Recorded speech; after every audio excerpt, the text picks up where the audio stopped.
What's going on, guys? Welcome to the video. Sorry I didn't upload a video yesterday or do a stream. I wasn't feeling well and I still don't feel particularly great now, but I thought I would get a video out to you because I didn't yesterday.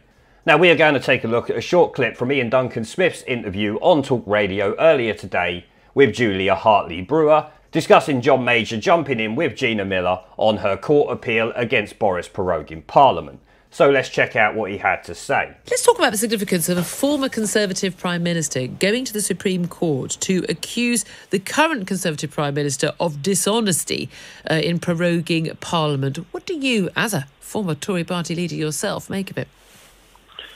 Well, I'm a little bit surprised that John Major, well, I should be a little bit surprised. I now cease to be surprised. I really think about John Major. But him going there to say that this is somehow unlawful and the wrong motivation. I do recall this is the same man, by the way, that when I was in Parliament, suddenly prorogued Parliament during the height of the Cash for Questions saga and was highly criticised at the time, but still went ahead. So the words pot and kettle do come to mind rather significantly here. So it's always rather a concern of mine when politicians accuse other politicians of doing things that they themselves probably did as well.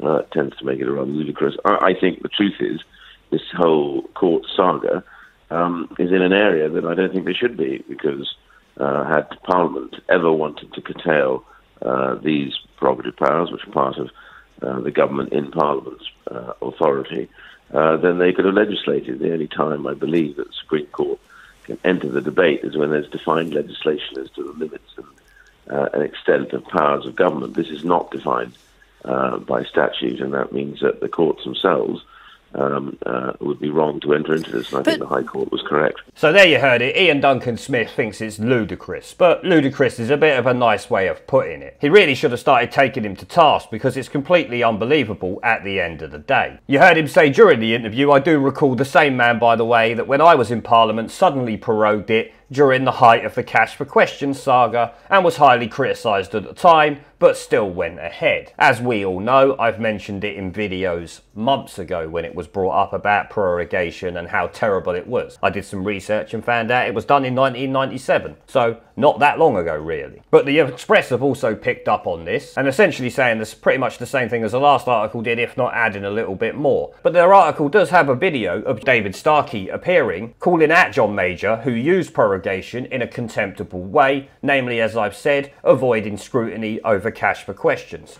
So let's hear what David Starkey had to say. Boris's prorogation of Parliament was, of course, an outrageous political tactic. But then political tactics tend to be outrageous. I think the decision of the Scottish court that he had broken the law is a piece of typically Presbyterian piety. Political tactics are dirty.